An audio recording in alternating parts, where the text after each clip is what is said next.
morning, everyone. Good morning. This room is packed, and we are so happy, and we welcome you to the second Workforce Equity Initiative Symposium.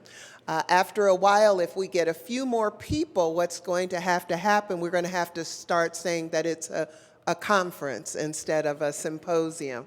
But thank you so much for being here. We hope that those of you that were with us on yesterday, that you have had a great evening last night. I heard about barbecue. I heard about lots of different things. We thank you for coming to our reception on last evening. It was wonderful to have the opportunity to sit down with all of you and just kind of have some informal dialogue. So thank you so much, and we are certainly appreciative of you being here.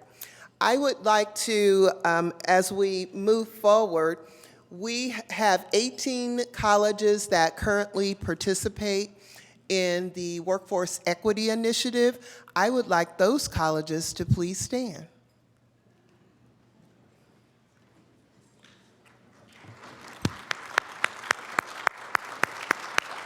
Thank you. We have had the wonderful opportunity for the past few years to work with these colleges and we have learned a lot from our time together. We call ourselves partners in this endeavor.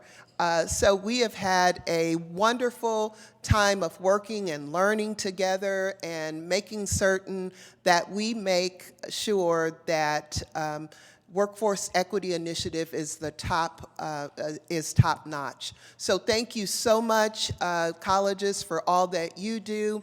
For all of the other colleges, we thank you so much for being here. We have a lot of things that we're going to share with you, various sessions that focus on equity, employment, what's going on in the classroom, marketing, all of those different things related to our Workforce Equity Initiative, but also some other things that we want to bring to light and make sure that that we can share this not only with our 18, but with all of our community colleges. So again, thank you for being here. I would also like to recognize all of the Illinois Community College System presidents, if you would please stand.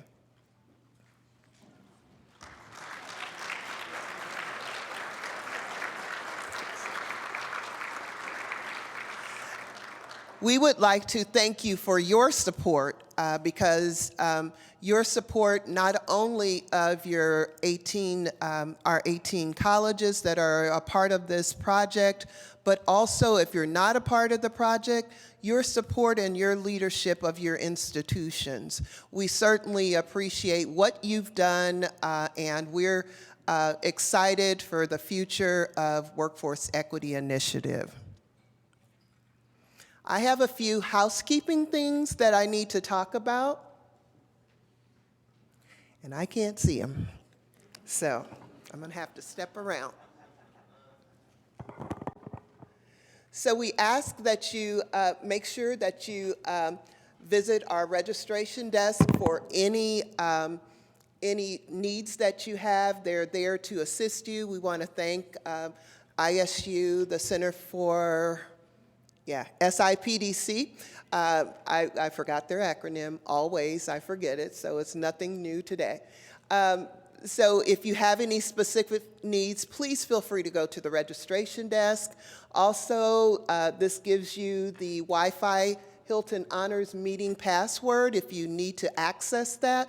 We know that you're away from your colleges, and some of you have been away for a couple of days, and we know that emails, I just can't imagine. I don't even want to look at this point.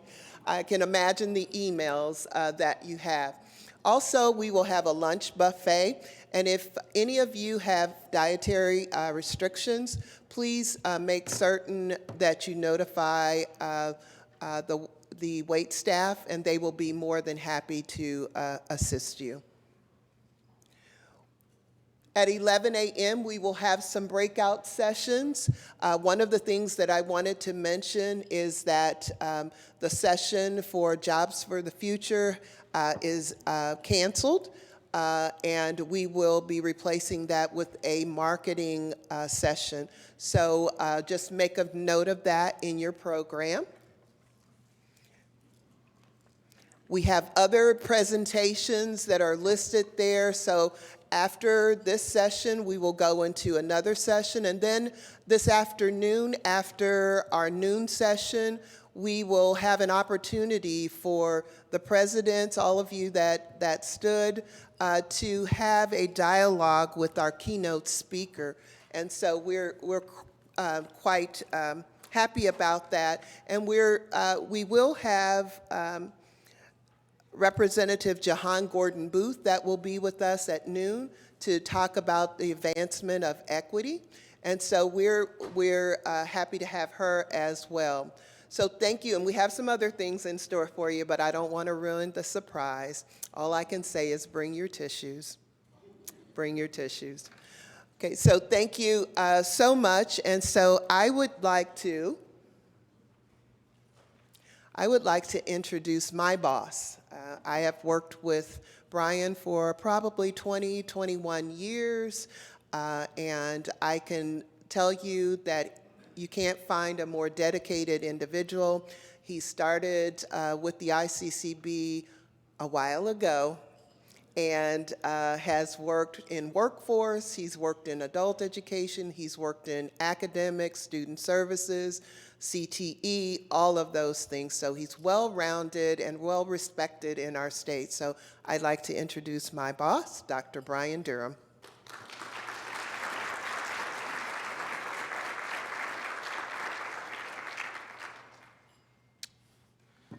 Thank you. Thank you. I will tell you that I am not the reason you need to have tissue here. So I appreciate the kind introduction, Jennifer. You know, I joke sometimes. My bio is essentially one line. I've been at the Community College Board throughout most of my entire career. And I have to tell you in that context that we have done, developed, closed, created, and built more programs and more initiatives, and some of you have suffered some of those initiatives over the years, than imaginable. And I have to say that hands down, across all those years and all those programs, that the Workforce Equity Initiative has got to be absolutely one of the best initiatives, one of the most successful endeavors that we have undertaken as an agency, that we've undertaken as a system. To date, those 18 colleges listed have touched 12,711 lives. Of those, and in keeping with the requirements of the program, 9,200 of those individuals are African American students. And so we have really made, and this is data that we still have to update for this year, so there's more than that. So we have really, truly, and you have really made such significant strides in helping people in your community and folks that need that assistance most. So I'm going to ask for one more round of applause for the program and the colleges.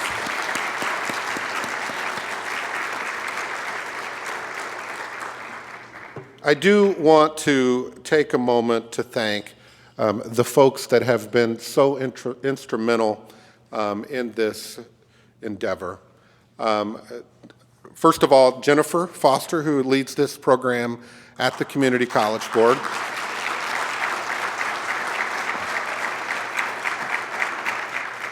And does such a fantastic job here and really, truly keeping me on track and making sure that we are focused on what we need to be focused on in the agency. Illinois Central College and their partnership as the lead college, Dr. Sheila Quirk-Bailey is the president, and Don Ketso, the program manager. Let's give them a round of applause as well.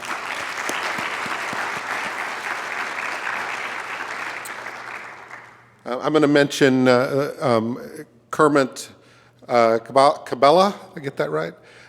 Close enough. I forgot to ask before I got up here.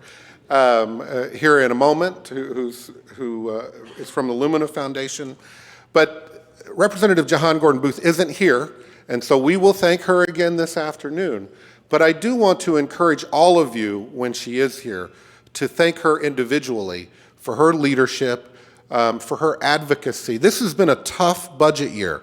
And I know that you've heard this and we've had these conversations, but for those of us on the inside of that process, it has really been a year of trade-offs and having to make some tough decisions. And the system did get an increase, which is great, but I think it's really important to recognize it's no small matter that in this context of a really tough budget year, that workforce equity initiative remained a priority. And that's because the focus is not just about increasing funding, but also about investing strategically in our students' future. And Representative Jahan Gordon Booth really led that charge in WEI. And so let's make sure that we thank her when she's here this afternoon.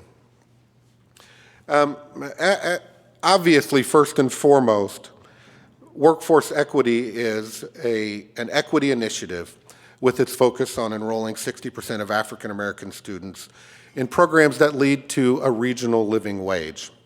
But it's also a workforce and economic development program as well. And it's focused on those areas of the state that are the most underserved, that truly need that workforce and economic development focus. And I will tell you at the Community College Board and through the leadership of our board, equity is the top line goal for the agency.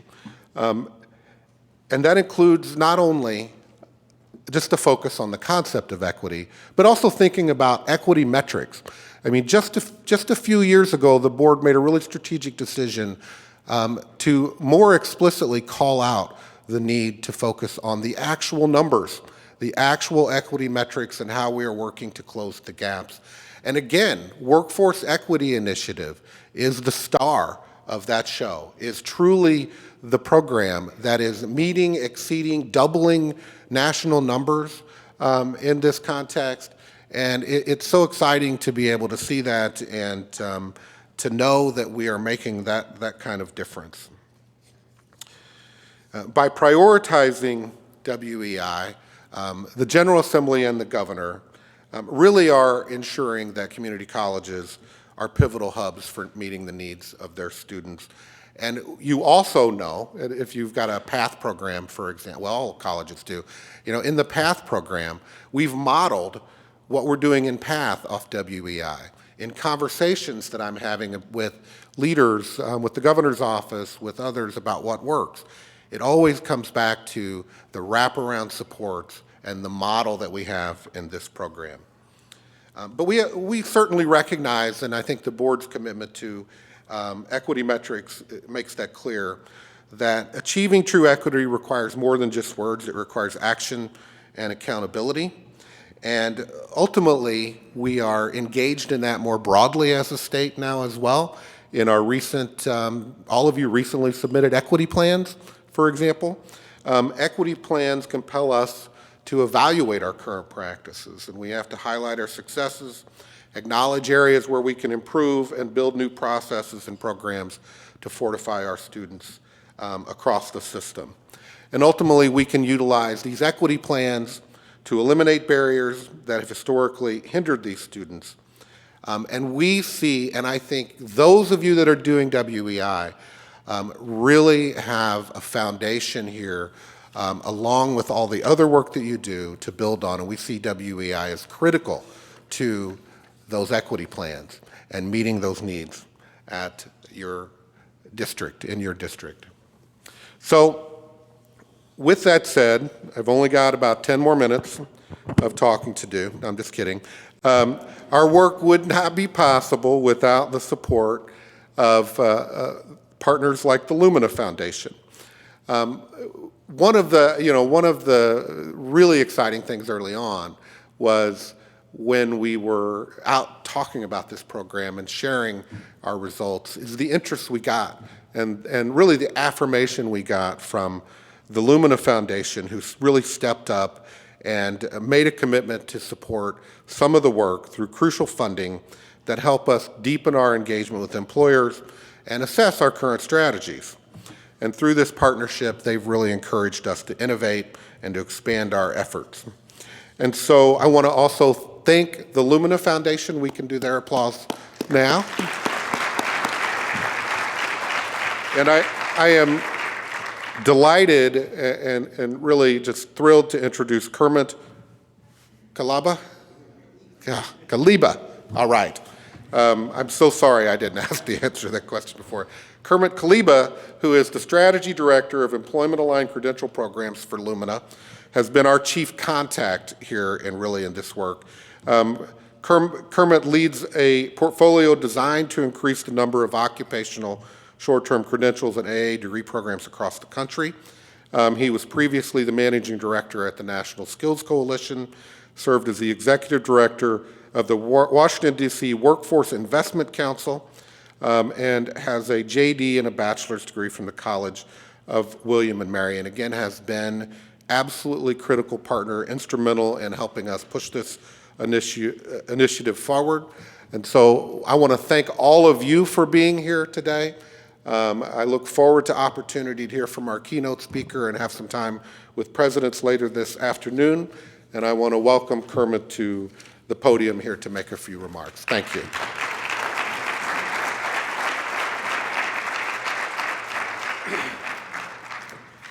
Okay, to be fair, I have a funny last name, so it's no apologies necessary. I want to say very quickly, I'm going to make my remarks very brief because you guys have a rock star coming up after this, and I am decidedly not a rock star, and so I want to be quick.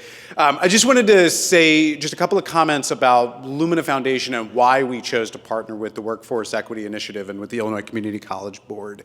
And thank you all for being here. So for those of you who are not familiar with Lumina Foundation, I assume many of you have probably heard of us, but if not, Lumina Foundation is one of the nation's largest private foundations focused exclusively on post-secondary education and attainment. And we have, when it comes to our philanthropic giving, we really have two North Stars. The first North Star is one that I assume many folks in this room are familiar with, and that is our commitment to post-secondary attainment.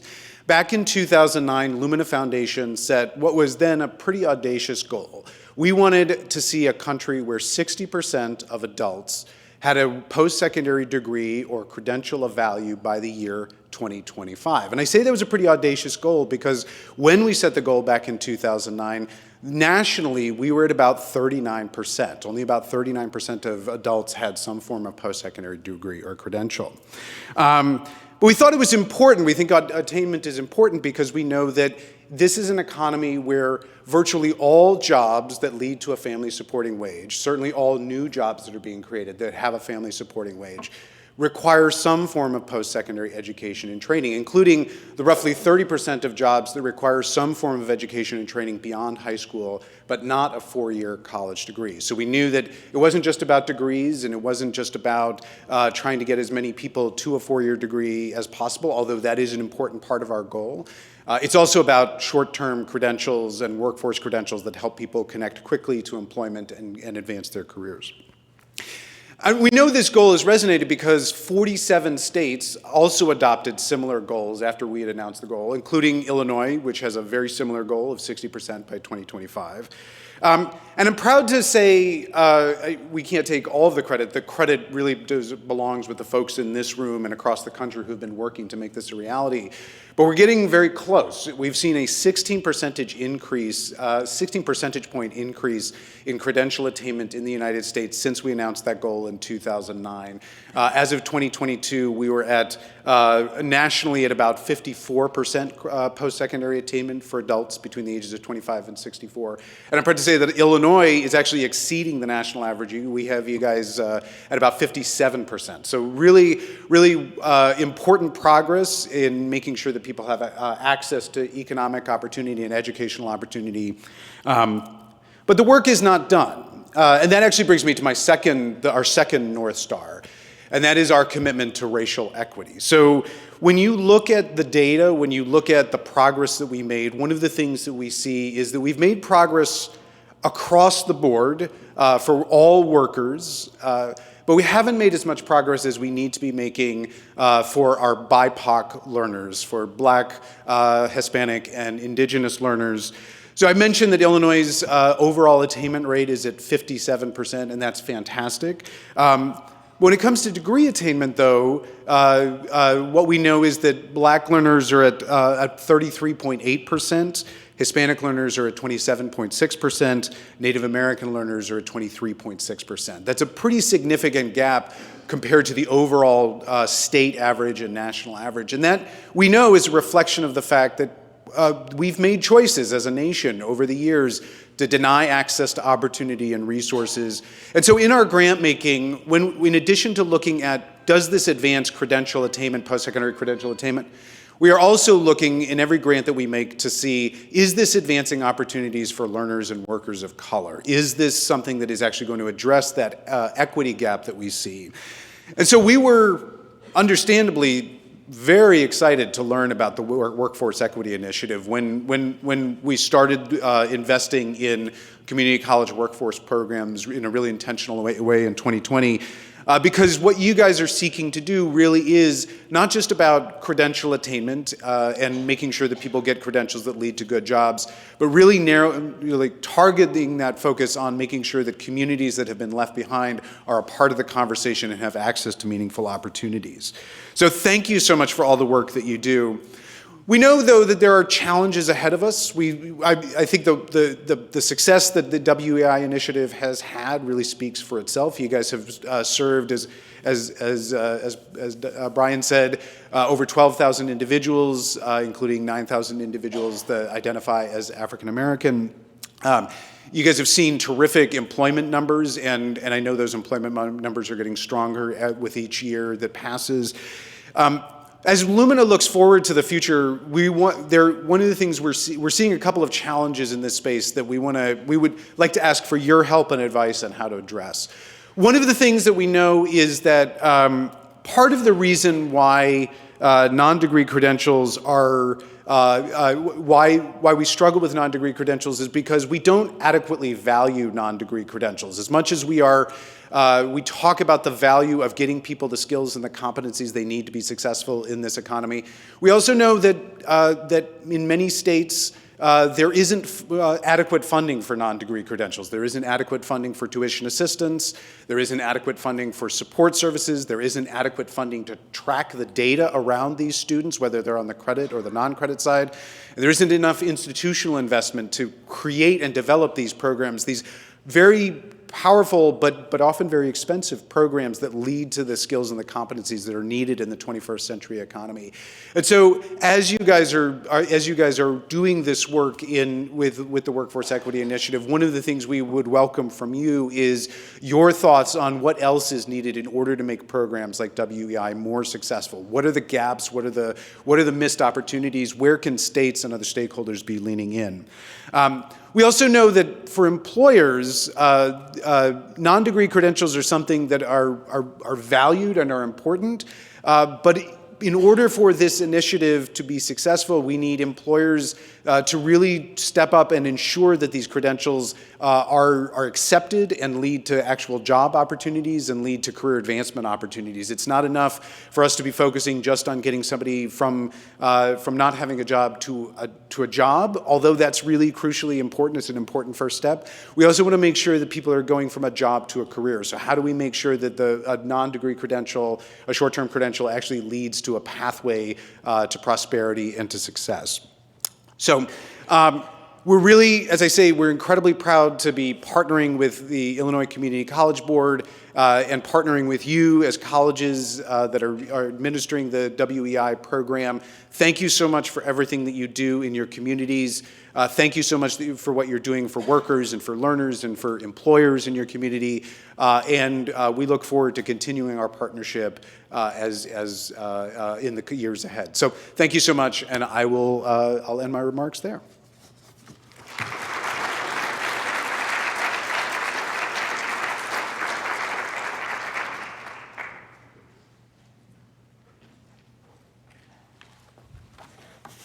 All right, thank you.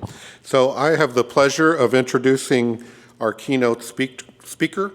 Dr. Keith Curry is president and CEO of Compton College in California and co-founder of Equity Avengers. He brings an abundance of energy and innovation ideas to Compton College, along with a wealth of experience as a post-secondary educator.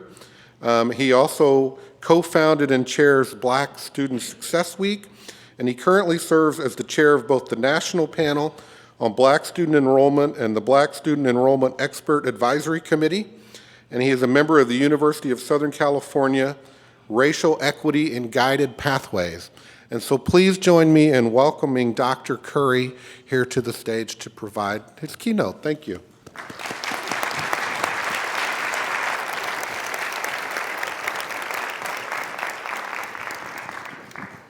Good morning. So I feel a little bit bad this morning because I wore my nice blue shoes and you can't even see them because I'm out on stage. So I'll be walking back and forth for some of you to be able to see these shoes. You gotta have humor in this job, right? Right? Humor keeps me going every single day.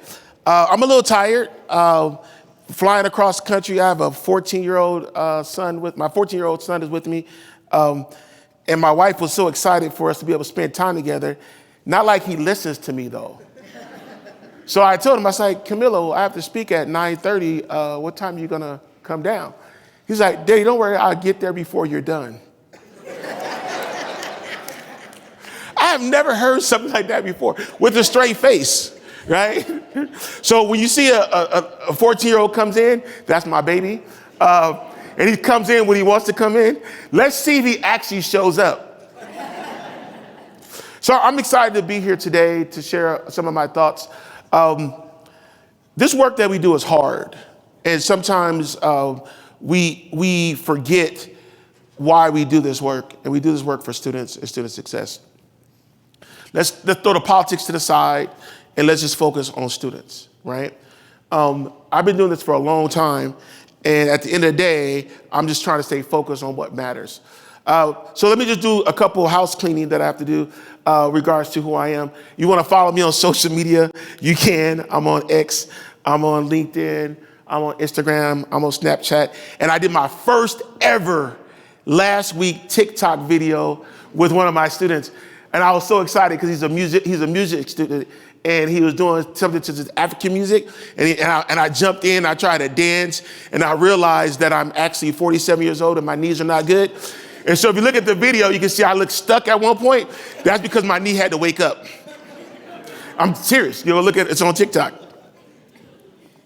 Also, I am a part of the Equity Avengers. It's along with Pam Luster, who is the President Emeritus of San Diego Mesa College, and Tamil Gurkerson, who is the new Chancellor at Peralta Community College in Oakland, California. And so we do a lot of work across the country as relates to racial equity. And we actually have a X show that's tonight on X, where we have All In Education and also voter-friendly campus, talking about the fall election and registering students to vote in the fall. We're not talking about who to vote for. We're not getting into those politics. What we're just talking about is the importance of registering to vote. It's important that our students are involved in the election process and registering to vote. So that's our show tonight. It's tomorrow night, sorry, at 5 p.m. Eastern time. Just want to give you a little background about who I am. I actually was the ball boy for the Compton College football team. Serious story about that. I was a ball boy when I was 13 years old. 12 years old. I was a ball boy for the football team. And our football coach at the time, his name was Lalo Mendoza. He passed away 2 years ago. And he, when I became the CEO, he was one of the faculty members. When I had my athletic director resign, I called him out of retirement to come help me out. And he was on dialysis at the time. So he would do dialysis 3 days a week, and he'd be on campus 5 days a week because he was committed to the work, and I'm forever grateful to him. I went to UC Irvine for my doctorate and undergraduate at UC Santa Cruz. I do have a book coming out. This is coming out April of 2025. I'm really excited about it, to be able to share some of my thoughts with my colleagues within higher education. So really excited about the Unapologetic Leadership Chronicles. It took me a while to figure out the title of the book and what I wanted to do, because everybody wanted me to focus on certain things. And I realized what I wanted to focus on, which is to be able to be the storyteller about the good work that we do in higher education to support students. So I do have a love story about Compton College. Born and raised in Compton. When I was a kid, I used to hop the fence to go on the college campus. Think about it now, the fence is open all the time. So how do you have a fence closed in a community to a community college, right? With a lock, right? And you don't think that kids are gonna hop the gate. I was a lot slimmer then, but I was able to hop the gate to get on the campus. In 1999, I worked at the University of California, Irvine, providing services at Compton College and also within the Compton community as well. I did my first family student conference at Compton College in 1999. I believe every student is a success story. Compton College is the first community college in the history of California who accreditation was revoked, where we weren't able to offer degrees and certificates under the Compton College name. We actually had a partnership with another community college, El Camino Community College District, to be able to provide those services. Think about it from a perspective from a board and governance, where the board of trustee members from 2004 through 2017 sat in the audience, and they watch how the college operated when you have one person making the decisions. So the loss of local control. And it was a very interesting time at that time, watching that, because I think governance is important, but I also think local governance is important as well. And those elected officials lost their power.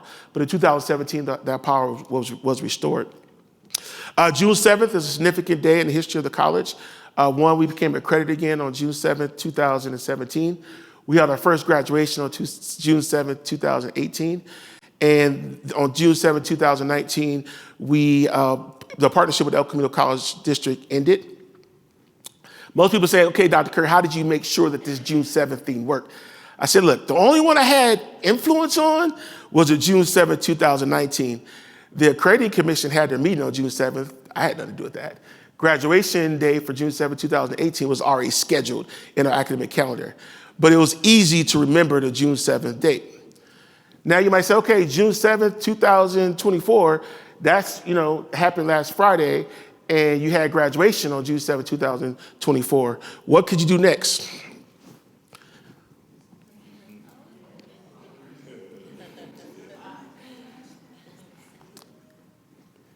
I just let you read the slide.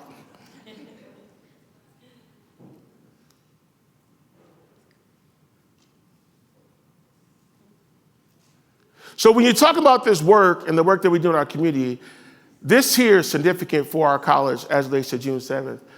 And most people say, oh, Dr. Curry, you must have paid him to do that. No, he did it for free, right? And look at the quotes and what he said about our institution.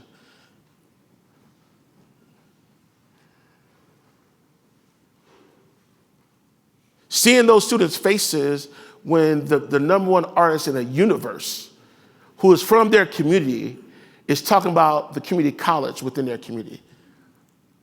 Think about student parents and all the stuff that they have dealt with in order to get to that point to graduate. And you're getting validated by the number one artist in the universe, talking about your institution. This work matters. So I am an unapologetic leader, right? That doesn't mean I don't listen to people, right? I love to listen and do this work. But at the same time, I don't have any regrets about the decisions that I make as a leader. And I think it's important for all of us in this room who are leaders is to be unapologetic.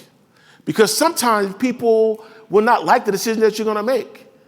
Sometimes people might not follow the decision that you're going to make, but we have to do what's right for our students and student success. So we have to be unapologetic in this work. And I tell people the reason why I'm so unapologetic is because who else is going to do it for our students? Who else? I've seen a lot of bad leaders in my lifetime. I think y'all too as well, right? We see a lot of bad leaders, not saying no names, right? But I've seen a lot of bad leaders, right, who are not advocating and supporting student success. So we need to make sure that we're supporting leaders in these positions who are unapologetic, who are trying to do the right things for students and student success. But also, too, I think it's important that we focus in on racial equity and looking at equity, looking at data from a racial equity perspective. Now, sometimes people say, I don't want to talk about equity. Then now Keith Curry might not be in a room that you're going to want somebody in, because it's important that we're talking about race. It's important that we're talking about equity. It's important that we're trying to figure out ways to close student achievement gaps. I tell this story often about the institution that I work at, is that when the college was founded in 1927, it was mostly white males who ran that organization, from the board to the VPs and the president. And now you look at the institution, it's very diverse at the leadership, but some of our policy systems and structures still reflect when the college was founded in 1927. And the biggest issue for me, and no disrespect to anybody in the room, is I continue to hate all these silos that we have in higher education. The biggest silo that we have is academic affairs, student services, administrative services, HR, communications. Because everyone believes that these areas just operate on their own and they don't work together. We have to break down silos within our organizations. And it's not just the president's job to break down these silos. That means individuals within these different areas have to talk to each other. So if you're working in human resources, you got to be able to talk to the academic affairs individuals. If you're working in student services, you better be talking to academic affairs all the time, because it's all connected. So we have to break down silos within our organizations to support racial equity. But also, too, we have to be looking at how do we change policies, practices, and systems and structures. No one wants to talk about changing systems and structures, because that's where the hard work comes in. That's where people have to give a lot and people got to do more.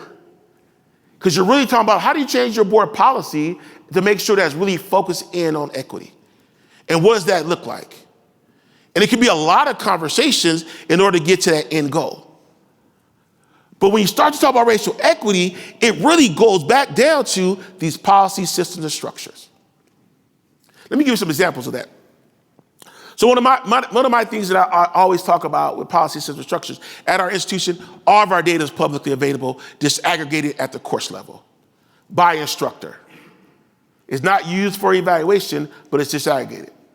So I can tell you how well black students are doing as relates to transfer level English and math.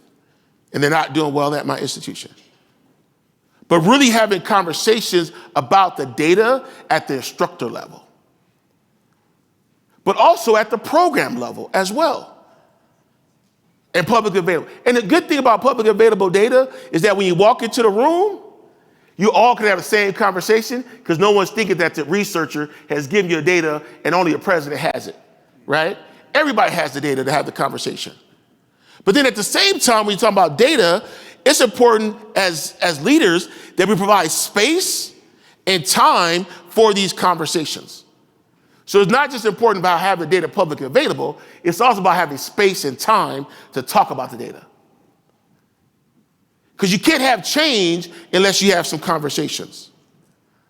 But also, I think it's important when we start looking at racial equity is really looking at, okay, how are we as an organization sharing data with other organizations? So in California, for my institution, we have one of the first of its kind data sharing agreement for CalFresh, which is SNAP, right? And the reason why we do that, because I can tell you how many people on our campus are participating in the SNAP program. and who's not. And then be very strategic to be able to say, okay, let's see what other programs can we do to support these students. But really looking at our institutions from a racial equity perspective. But I also think that we got to be strategic as well, and strategic leadership. I say this often, and I probably shouldn't say it. I get in trouble when I say it, but I'm gonna say it again anyway. It's like, I'm not playing Candyland or checkers in this work. I'm playing chess, right? And we all should be playing chess and being strategic about the decisions that we're making and also conversations that we're having within our organizations. And being very strategic and showing strategic leadership. You can't do this work off the limb saying, oh, this is what I'm gonna do to address racial equity, and it's just go figure it out, let's do it. No, you gotta be strategic about it. You gotta make sure institutional effectiveness is in that conversation, talking about the data, making sure the faculty are involved in the conversation, making sure different departments and divisions are in that conversation as well, but being very strategic and showing strategic leadership. And a lot of times people say, oh, that's the president's job. No, it's not. We can't put the president out there and say, this is all about the president, right? It's about the entire organization being very strategic. It's about everyone being involved in that because we have to be able to move our organizations forward. But we also have to be intentional, right? And this is the good thing about being here today is just having intentionality, right? And really sitting here today listening to the previous speakers talking about equity, right? That's strategic. Saying we have an initiative that supports equity as it relates to workforce, right? But we have to be very intentional about the work. And we can't hide behind certain laws or certain conversations that we might not want to have that are political. We got to be able to say, you know what? This is what we're about, and this is the type of work that we want to do. And be intentional within our organizations to make sure we get it done. And it's done by intent or design. Nothing happens off the limb. We have to be able to have a design and be intentional about this work. But then we also have to think about the budgets, right?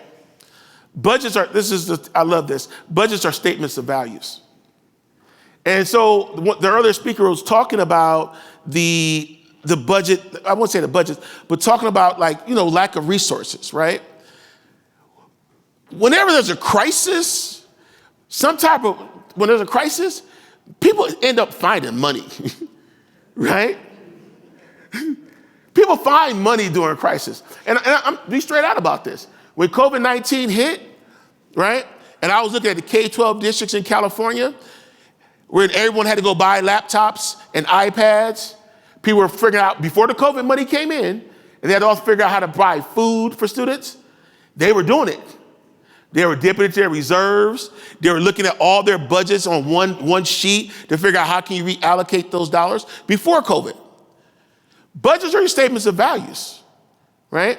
Our budget should reflect the values of our organizations. And we have to be more strategic about how we allocate resources within our organizations. And it's not just about one pot of funds that support student success. It's about multiple pots of funds. So go back to my earlier conversation about silos, right? We have a lot of silos within organizations because people want to hoard their dollars and not reallocate. And then some of these people that hoard their dollars, when it's time for the end of the year expenditures, they're just trying to spend stuff. Y'all know what I'm talking about. Don't say no. Y'all know exactly what I'm talking about. You know that one person within your organization who have the dollars that could support everybody, and they just holding on. And at the end of the year, they putting all these requisitions in to try to spend the money. And you're like, we could have used that money 3 months ago on this other initiative and made it better, right? But that means that organizations have to have a different outlook as it relates to how we budget, ensuring that all budgets are on the table to have conversations, and also making sure that these budgets are not being siloed. But again, that goes back to policy, systems, and structures. I'll give you a couple examples of what I've done. We hired a director of Black and Male of Color Success. We have done some residential programs at four-year colleges, and at Compton College, everyone eats for free, including my employees. We spend $50,000 a month on one meal per day for students and employees. So when people talk about how is your enrollment up by 21%, because people come on campus to eat.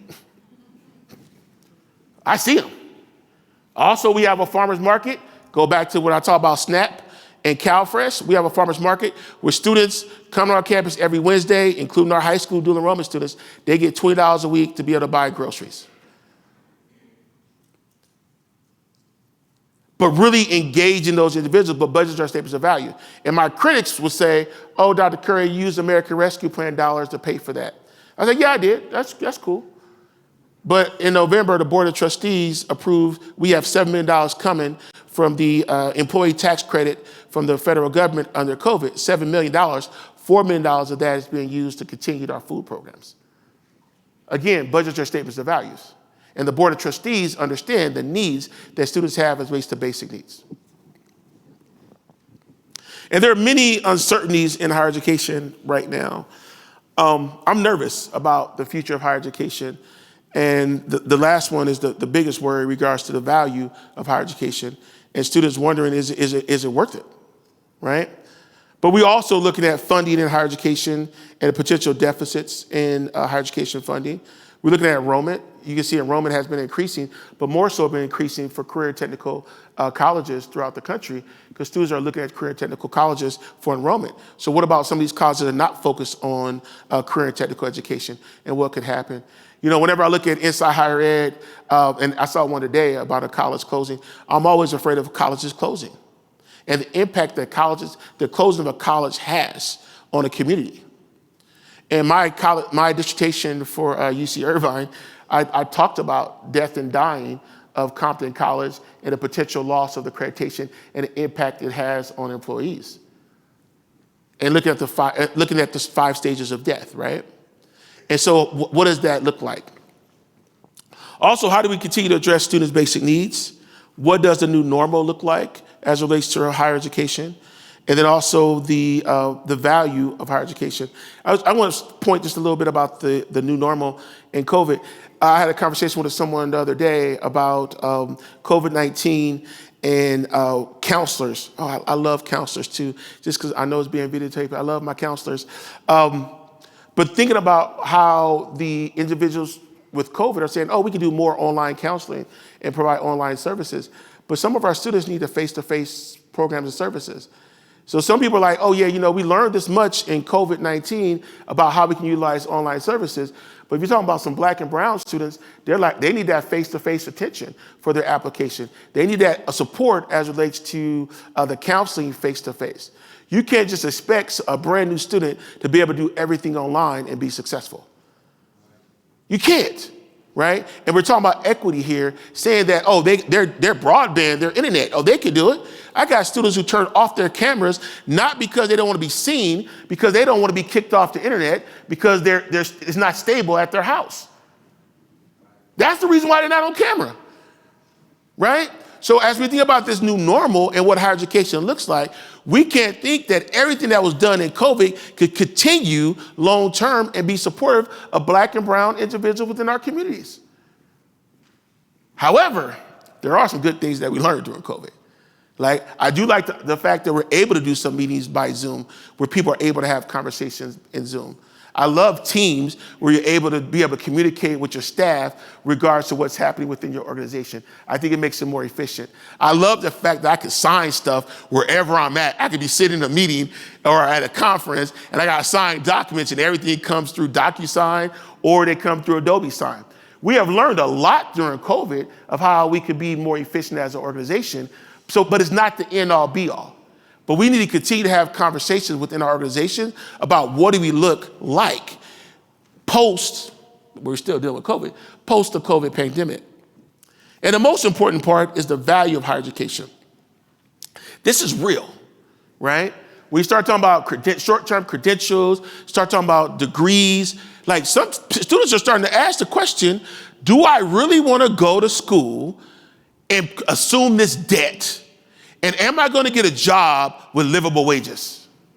Now, we can talk all day about our programs and services, but we can't connect those programs and services with what? Jobs? Forget about it. And the question would be, How do we articulate our programs and services to the communities that we serve? Now, I know you have a presentation this afternoon about marketing and how you sell your institutions. We got to be the best storytellers in the world right now. We got to be able to articulate to our students that value of higher education. And so the question I ask you is, what is your 3-minute pitch? If you're in an elevator or having a conversation with a student about going to your institution or participating in your workforce development program, what is that 3-minute pitch of the why would they go to your college? And what would you say? And you can't say anything negative about your institution. Because we got some of those people too. Let's just keep it real. We got people in our institution who talk bad about institutions to the public, not realizing that that's going to impact our enrollment in the future. And they think they're doing the right thing about talking bad about us. But what is your 3-minute pitch? How do you sell your institution? How do you sell that program to those students? And what does that look like? My 3-minute pitch is very easy. It just got changed. Kendrick Lamar just supported us, right? That's my new pitch. That's going to be the first line. That's the first line, right? Now, you might say, okay, Dr. Curry, I don't know about that one. Last night, I was at dinner with my son in this hotel, right? I was talking to the chef. That guy can cook. Let me just keep it real. The guy, that chef in this restaurant can cook. He brought out this sample dish for us to try.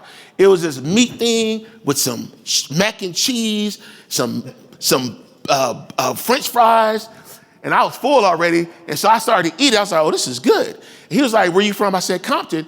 And he said, where you work? I said, I work at Compton College. He was like, Kendrick Lamar was there. And my son, being who he is, he was in a picture with them, right? My son showed a picture. And the guy was like, wow. And I started asking questions about, hey, what do you do, this, that, and the other? He's like, I'm just trying to make it. The guy can cook. He should have his own restaurant, right? He should be his own entrepreneur. But the problem is, he got to figure out how to do that. And so I was trying to figure out, how do I sell him to a college within this community to figure this out? We got to be able to connect with students on their level, not on our level, right? That's a big difference. Our level will be like, you need this degree because this is what it means and the other. They ain't listening to that no more. They want to listen to, how is this going to connect to what I want to do and I'm going to get paid? And how do we articulate it in a way that they understand? That means we have to change the way that we do business. So if you're not on TikTok, if you're not on Instagram, if you're not on places that they are on, forget about it. But also, too, they got to see people who look like them in those spaces. So for some of your programs that you're offering in the workforce development, they need to see those successes, but also they need to see those successes with a job within their community where they're making livable wages. And they also see that they can be able to be like that person. That means those partnerships that you have that supporting those students, those partnerships continue to exist. And it's not just one person getting jobs. We're talking about 5, 10, 15, 20. Where that organization is full of individuals from your institutions. And then they have to sell it for us. The value of education is real. And here's the other thing about it. Some people think that there's no value, right? But when it's time to get to that final interview for a job that person really, really wants, what is that employer going to start looking at? Those degrees in those institutions that he went to, right? You weighing everything out, you're trying to figure out who's better, who's not. At the end of the day, it's going to come back to what degrees or certificates you have, right? And so we need to make sure, particularly for individuals of color, that when it comes down to that final decision, that they're going to be able to win that job. And what does that look like? But when you think about this work and also workforce development, and thinking about all the things I said earlier in regards to the value of education, think about racial equity, think about leadership. And I know you talk about meta majors. I always talk about guided pathways, and I look at guided pathways as the heart of transformation. But really thinking about, how do you link all this together. And so what I think a lot about is how do we meet our students and their basic needs? How do we center the conversation about student success around racial equity? How do we utilize guided equity as the center of guided pathways? And then also too, how do we link workforce development to this work, right? And one of the things that bothers me a lot, not just at my institution, just in general, everyone thinks workforce development is career and technical education and career and technical education only, right? And so you want to send them all the time to, oh, these are programs we offer in career and technical education. But we should also be thinking about what programs are leading to jobs that students could be able to do while they're in the humanities area. Think about leading jobs within mathematics. Think about jobs within engineering and linking our students to apprenticeships and programs and internships while they're at the community college. It's not just about career and technical education. It's not. But a lot of times that's where we focus our conversations. How do we go outside? How do we begin those conversations outside of those areas? So here's some of my thoughts. The first one is that make sure we're creating these pipelines from high school to college to career. As you see the movement with regards to dual enrollment, how are we linking it from high school to college to career? And I believe in basic needs, that you provide all your basic needs services to high school students, but really looking at how do you create these pathways that start in high school for students and link into your dual enrollment programs and services. And there's a hyperlink. You get the presentation. This is an article I wrote. I don't know when I wrote it, but it had to be in this year. But I wrote an article in regards to creating this pipeline and what that could look like, but really focusing in on the high school to college to career. Because a lot of the work that we're starting to see now is of this dual enrollment movement and how we're linking this dual enrollment movement to careers. And then also, too, making sure that our workforce development work is linked to our strategic planning documents. Don't get me wrong, I love the term initiative. I get it. But in order for us to transform our organizations, we gotta move those initiatives into our planning document, which are part of the work that we do as an organization. Because sometimes people think the initiative is just a one-off thing. It's not. We have to make sure that we're linking these initiatives to our strategic planning documents and to our educational master plan. Because that goes back to policy, systems, and structures, right? Making sure, because if everything is linked to your strategic planning documents, that means that's how the whole college is going to be moving forward. Establish and maintain partnerships with educational institutions, and industry stakeholders, and community organizations to create effective education pipelines for students. So one of the things that I've been working on, I had an assembly member, one of our elected officials in California. I was at a meeting, it was a press conference to announce that he got money to build a new P-Tech high school. And I went, I had my glitter Chuck Taylors on, and I was really excited. There was glitter too, right? Burgundy glitter. And I was just there to be a part of the conversation. And the elected official said, Dr. Kerr, I need to talk to you. And I'm sitting like, okay, what do you want to talk to me about? What did I do now, right? I forgot I said something and he got back to him. I don't know, right? So he pulled me to the side. He said, Dr. Curry, I got this idea. And I was like, okay, what's your idea? He's like, I don't know how we do this, but the president of Charles Drew University, which is a medical school, is an African-American male. The president of Compton College, African-American male. The president of California State University, Dominguez Hill, African-American male.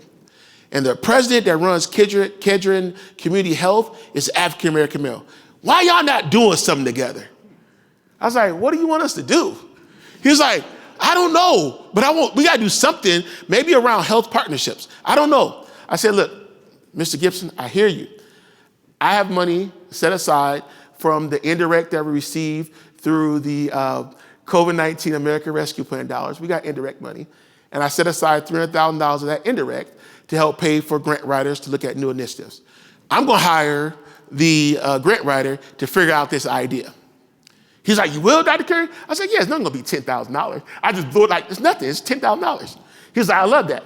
So I had the grant writer meet with him and flush out his whole idea, right? She flushed it out, right? And then she developed a concept paper regards to the health partnership.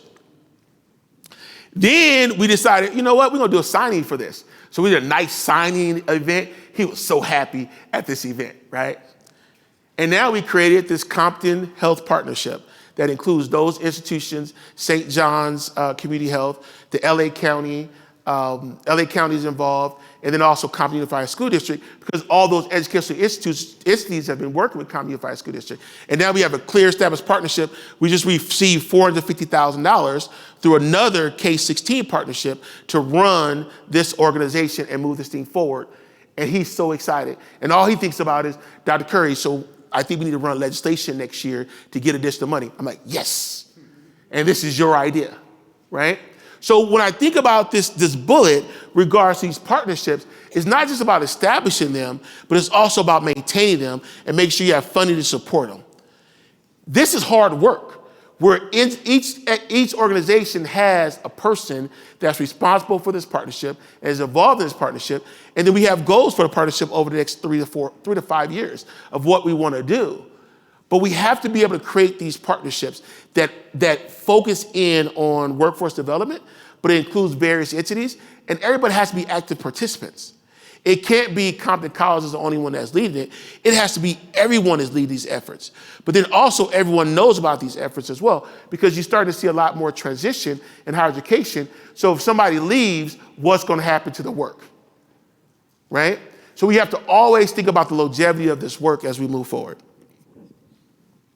I also believe that we have to really look at highlighting initiatives aimed at expanding short-term credential programs, right? How do we market it? How do we talk about these programs? And how do we share what the value of these programs are? Also, too, we have to make sure that we align and in some cases increase our educational offering for these programs and being very strategic about that as well. I also believe that we got to provide, this is, I don't want to say believe, can I be frank with you? Can I be frank? I got, this is all I can do. What I hate is when somebody calls me and says, Dr. Curry, we need your students to do internships at our organization. I'm like, all right, cool. Let me know more about this. And they're like, we'll do more. They're like, but they got to do it for free. Look, ain't no person of color gonna do a free job for you when they got other responsibilities. To me, that is an insult to our profession. But also it's an insult to the students that we work with. You want to have black and brown students do something for free labor for your organization because you feel that's going to benefit them.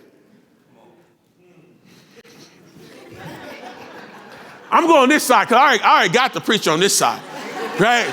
I'm waiting for the preacher on this side to say the same thing. So let me try it one more time. You want me to ask my students to do something for free that you feel is going to benefit them when they have other bills and stuff to pay. But that's normal though, right? That is normal where people think that's okay to say. Like, no, bring some money to the table, right? If you really believe you want to diversify your organization, help us secure funding to support this type of work.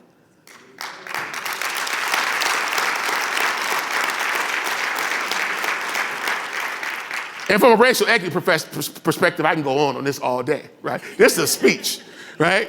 But we have to be the ones at the table and in those conversations who are saying, you know what? We're cool, we're friends, I like your organization, but you're wrong about this, right? We got to be the ones to say that, because at the end of the day, who's going to advocate for our students at that table? We're going to do it. And we have to be unapologetic about that, knowing that it might piss some people off.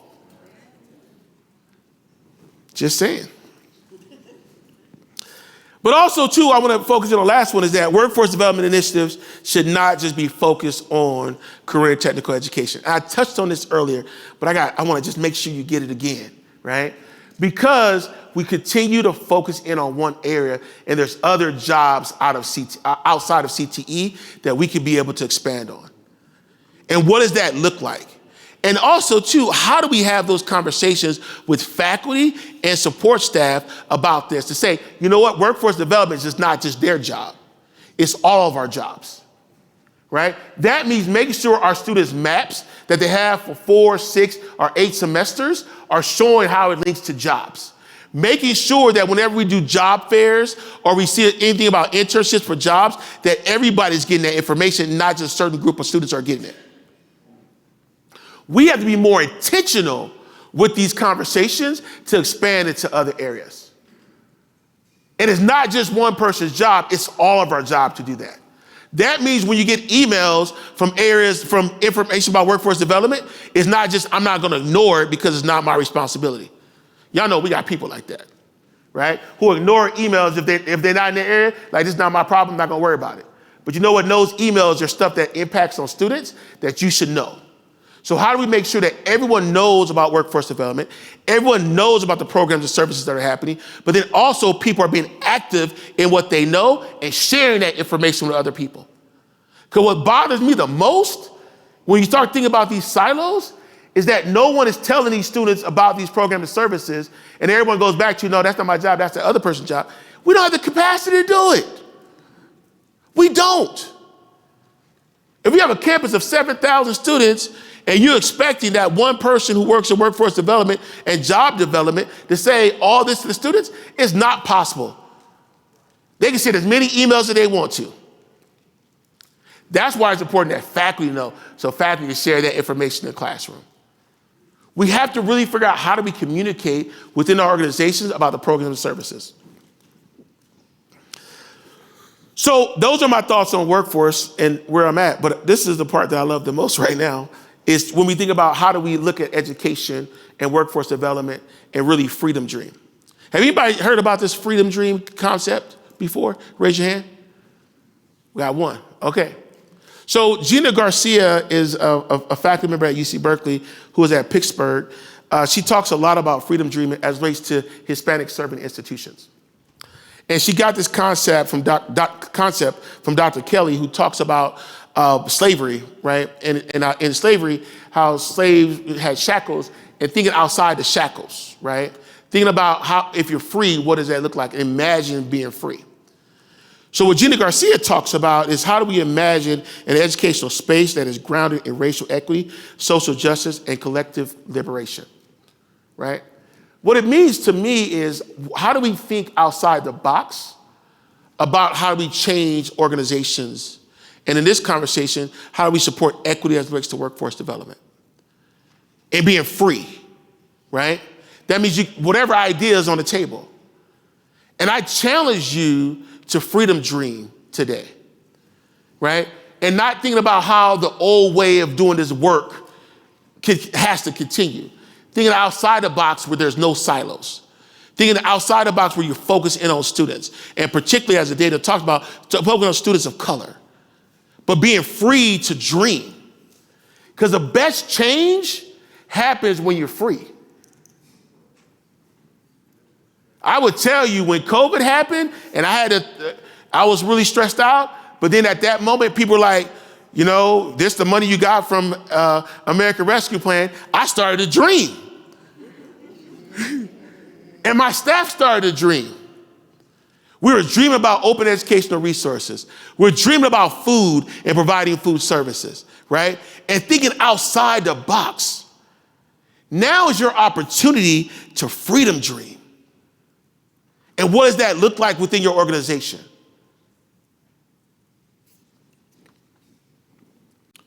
So this is the question for you, right? This is the question. What does that look like for you to freedom dream? What will be including your freedom dreams for workforce development? For me, one of my biggest freedom dream is how do I break down these silos between student services and academic affairs regards to supporting our students in workforce development. My other freedom dream is how can I get more money to support apprenticeship programs where students are getting paid for the hours that they're working. My freedom dream would be, I would like to have a picture of every single student who got a job within an organization because of our campus somewhere on our website, where people can see individuals who look like them in these jobs. And my final freedom dream would be is seeing students who came from my campus, who got a job within an organization within our community and are able to buy a home within Compton. That is my dream for workforce development. And the last one is the most important, because I own a 2-bedroom house in Compton and it's worth $500,000, and the mortgage for someone to buy that new is going to be over $2,600 a month. Nobody's going to be able to make that if you're making livable, if you're making $15, $20 an hour, right? So how are we able to make sure people are able to have livable wages, make livable wages, and buy a home within the community that they're from? Because the only way we'll be able to change our communities is that individuals from that community have to go back and do the work. But they can't do the work if they're saying, I can't live here. I'm going to move out of state because I can't buy a home within the community that I'm from. But that is my freedom dream for workforce development. So I wrote an article for a Diverse magazine, and I talked about other freedom dreams as well. I talked about free college, college should be free for all students, that covers the total cost of tuition, not just the unit costs.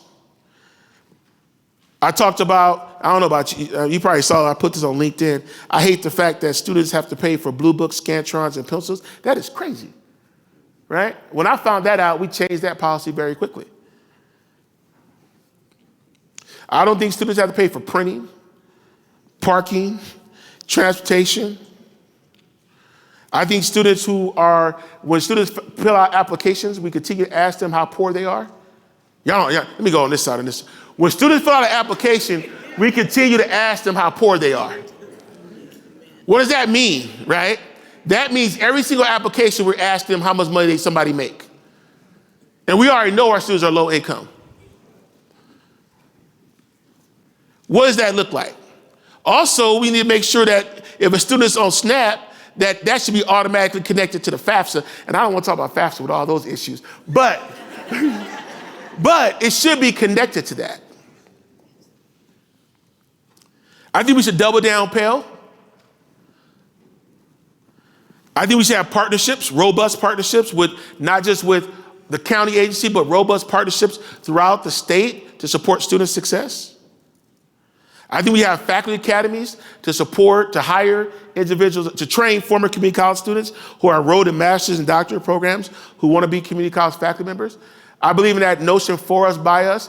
In order for us to get faculty to represent in our community, we got to make sure our former students come back to be faculty members, particularly individuals of color. We just started a program at Compton with USC, and we're doing this. And here's the crazy part about this. I'm getting close to my time.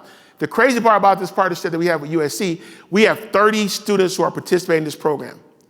We pay for the budgets for statements of values. We pay for this program. But here's the catch. It's 30 former community college students from throughout the state of California. I sent letters to all those presidents within community colleges to let them know I have your former student in our program. But I'm paying for it with my state dollars. My goal is to see other college presidents are paying for it with their state dollars so they can be able to do it for their campus. I think all students who are taking dual enrollment, I think all students would have the opportunity to take dual enrollment and pathways toward degrees, particularly Black and Latinx students. If you look at the data in regards to dual enrollment, you got very few Black students taking it, right? But how do we get more students of color who are taking dual enrollment? Because now that's going to be the great equalizer. I also believe that there should be a designation for Black serving institutions in the federal government, Black serving institution designation. And you might say, what you mean by that, Dr. Curry? We have the predominantly Black serving institution designation, which is 40% of your student population. You have the Hispanic serving institution designation, which is 25% of your population, and 50% has to be low income. You have ANAPISI, which is Asian Pacific Islanders, 10%. You don't think there's a disparity there, right? There's no rhyme or reason to it. So in California, there's a bill, Senate Bill 1348, which created Black serving institution designation in California, which is 10% or 1,500 students that are Black.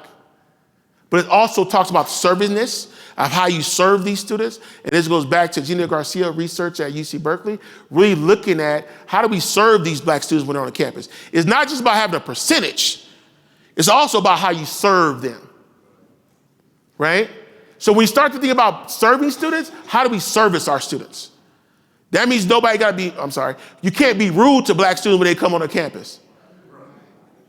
Nobody want to talk about that, right? We can't be rude to those students when they come on campus. Because if you rude to those students and treat them the wrong way, not only are you going to lose those students, you're also going to lose their cousins, their brothers, and their neighbors. Everybody going to talk bad about you. So we got to think about how we service those students. And then we talk about accreditation and accountability. Accountability is important. Nobody likes to be held accountable. Everybody want to talk about what we need to do with the organizations, but when you talk about accountability, you're wrong. We have to hold individuals accountable of how we service the students that we work with. And then also, I believe our faculty and staff and administrators should reflect the demographics of the communities that we serve. Those are my freedom dreams. You should have freedom dreams as well. I'm going to include, in my presentation, I include some articles that have been written, but I want to just touch on one thing, and you'll get a copy of this, is I have a couple links, and I want to just share because Lumina Foundation's here. So the work that we've been doing with Level Up and Black Learner Excellence, I was just at Malcolm X College, I think it was in April 30th. Bigs up to Malcolm X, I got a t-shirt too. But the thing about it, working on Black Learner Excellence, and this is the link to the playbook, this was funded by the Lumina Foundation, but really looking at how as institutional leaders, state policymakers, federal policymakers, and community and business leaders to work together to support Black learner success, but also giving you some tools of what you can do. And so I want to make sure you can get this QR code and look at this playbook. It's actually going to be digitized. We can be able to do some more drill downs, and that's going to be coming out in the next couple months, but really focusing in on Black learners and what we can do for them. I also have the link to the Equity Avengers, and I have the link to my website as well. I just want to say, at the end of the day, I'm here to provide some thoughts and also encouragement to you in this work, but you do the work yourselves, right? And the work that you're doing here in Illinois, I'm really impressed with regards to equity and your equity initiatives. But I also know how hard it is to do this work, right? And it's even harder for individuals of color to do this work as well, especially when you see the data where we have students of color who are not doing well. And a lot of times at institutions, it's tough because we see the problems and we're trying to fix it. But sometimes you feel like you're alone. I want everybody to know today that we're not alone. Right? We're all in the same room trying to figure it out of how we can support students, but particularly students of color. So I'd like to say thank you for your time, and I appreciate it. Do I have time for questions or no? Yeah. Couple questions.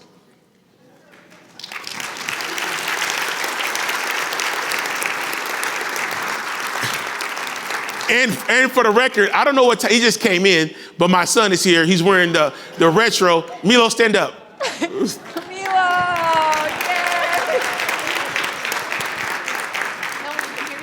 His name is Camilo Ali Curry. Any questions?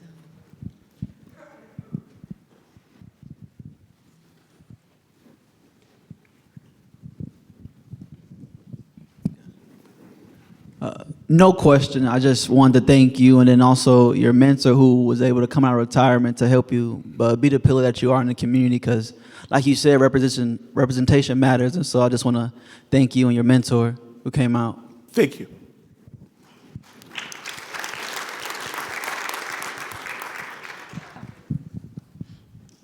Good morning. I'm sitting at my table, aimlessly listening to you, but also trying to do my demographics for my NOFO for our fiscal year.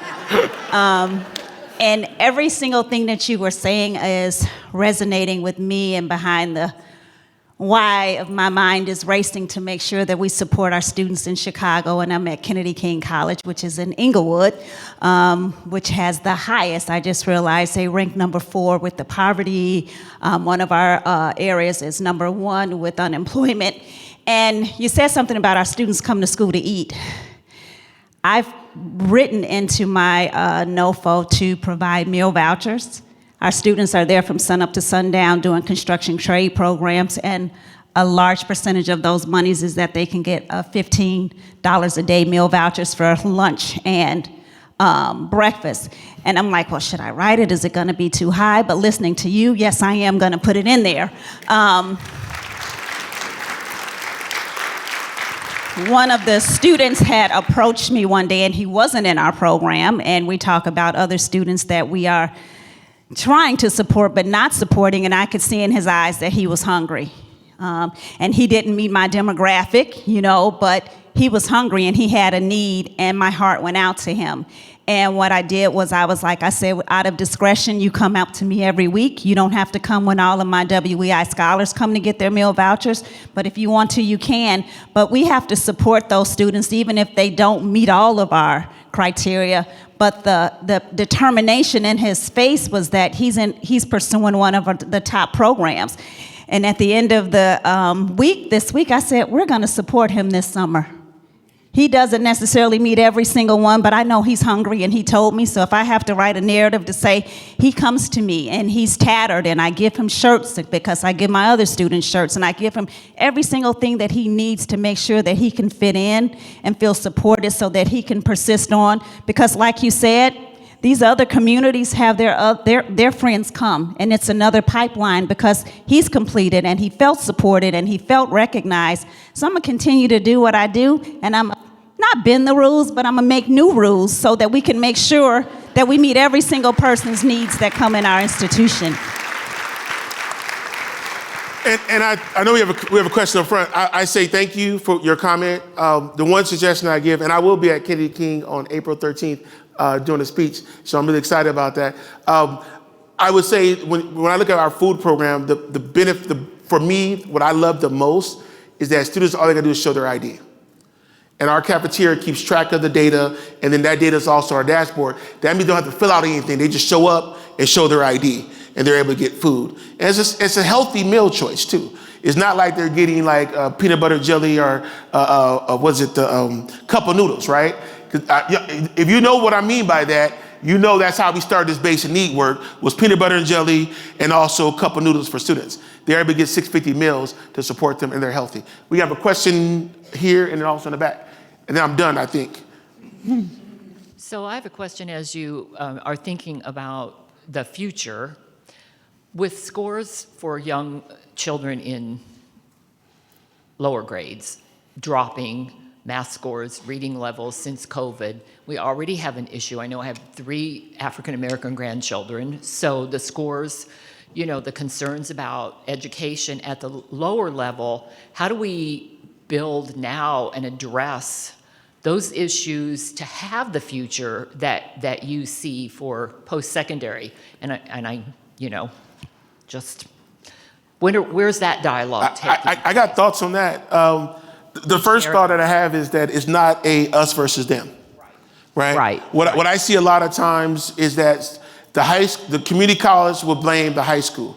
The high school will blame the middle school. The middle school will blame the elementary school. The elementary will blame the pre-K if they had the opportunity, but then also they start to blame the parents, right?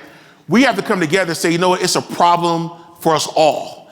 And how can we all be invested in this conversation? Because at the end of the day, their outcomes are our outcomes in the future. So we have to bring everybody to the table and have the conversation. 1, don't blame. 2, we need to have the conversation of how we can work together. And 3, establish a real partnership to address that need. When I was in New York, and I remember listening to the chancellor of their K-12 system, he said, I just want everyone to be able to read. Reading is my #1 focus, right? That means in the partnership that we have, we need to make sure that every single student that goes to our local K-12 district are able to read and able to write. And what does that look like, and how can a community college support that? It's all of our problems. Do I have time for the back, or that's it? Thank you. Hey, Heartland up there. Alicia with Oakton College. One of the things, and I saw it in your slide, but I saw it within a bullet point. Serving students with criminal records. That's one of my passions, right? We can't just, oh, well, this employer, it works with people with criminal backgrounds. That's a temporary fix. That's a Band-Aid, right? In Illinois, almost everything is sealable. And I believe that it is our duty as service-minded individuals to become educated on that process so that we can serve our students better. Because not only is that criminal background, yeah, we can get them a job at wherever will accept felons, But that's still going to be a barrier with loans, with housing, with a lot of things. So we can't just serve one area. We have to serve the full student. So, I mean, that in Illinois, almost everything is sealable. And if you are on parole or probation and you get a credential, you can serve, even when you're on parole or probation, you can start that sealing process. I've worked with a lot of students and did that, and that's something that we need to be on top of, because students are coming to us with backgrounds. We have to be able to serve them, not just 1/4 of them. We have to serve the entire student. So I would just like to plant that seed that individuals, we need to get educated on that process. And yes, we can do a referral. Referrals don't work with our population. That organization over there has been there. But our students are intimidated by going into these offices. But if we're educated on the process, we can pre-train our students. We can go to those meetings with them. But we have to be educated on that process, or we're serving 5% of that student. That's it. I'm with you. And that's my time. Thank you.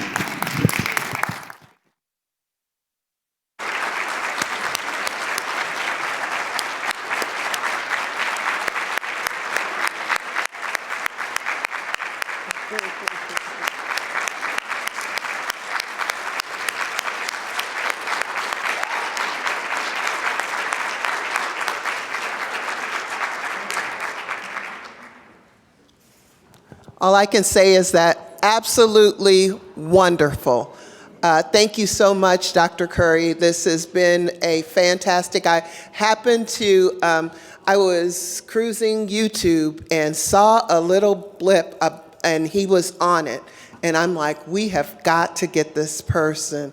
Dr. Quirk Bailey went to a conference, Dawn went to a conference, and they were texting me saying, we've got to get him now. So thank you so much for those words, and I am overjoyed to be coordinating the Workforce Equity Initiative. So thank you all for your participation this morning. Sessions begin shortly. So choose one, and we'll be back here at noon.